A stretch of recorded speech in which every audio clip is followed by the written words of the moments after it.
খলিফা করা হলো, জ্ঞান শেখানো হলো, আল্লাহ পাক নিজে শেখালেন, ফেরেশতা মণ্ডলীদের দিয়ে সেজদা পর্যন্ত করালেন। কিসের মানদণ্ডে? আরো আসতে বলেন, জ্ঞানের মানদণ্ডে। এখন যদি আমরা একটু প্রশ্ন ছুড়ে দেই নিজ নিজ বিবেকে, আমরা কি সেই ওহীর 10টা সূরাও শিখেছি?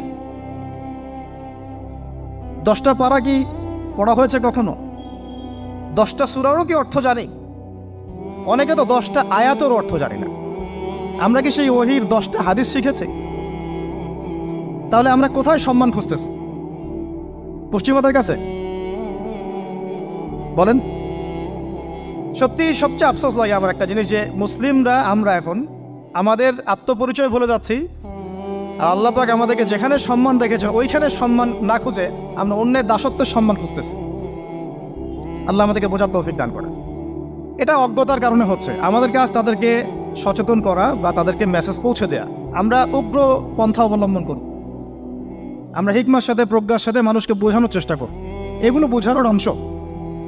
এখন আচ্ছা, আরেকটা কথা আপনাদেরকে বলি, একটা কথা আমি মাঝখানে মিস হয়ে গেছে। এই যে আল্লাহ পাক আমাদেরকে খলিফা করে পাঠিয়েছেন, খলিফার কাজ কি? প্রশ্ন না? আমাদের কাজ কি তাহলে? এই কাজটা আল্লাহ পাক আবার ব্যাখ্যা করেছেন সূরা সদের মধ্যে। কোন সূরায়? সূরা সদ।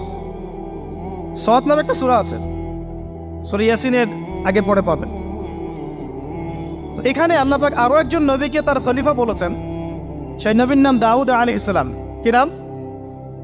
আর দাউদ আলাইহিস সালাম কিন্তু এই জেরুজালেম থেকে, যেখানে এখন ওই জায়নিস্টরা বোম্বিং করে আর কি, নিরীহ মুসলিমদেরকে হত্যা করে বিগত 70 বছর থেকে, ওই জেরুজালেম থেকে কিন্তু দাউদ আলাইহিস সালাম বিশ্ব শাসন করেছিলেন। তার পরবর্তীতে তার সন্তান সুলাইমান আলাইহিস সালামও কিন্তু ওখান থেকেই বিশ্ব শাসন করেছিলেন।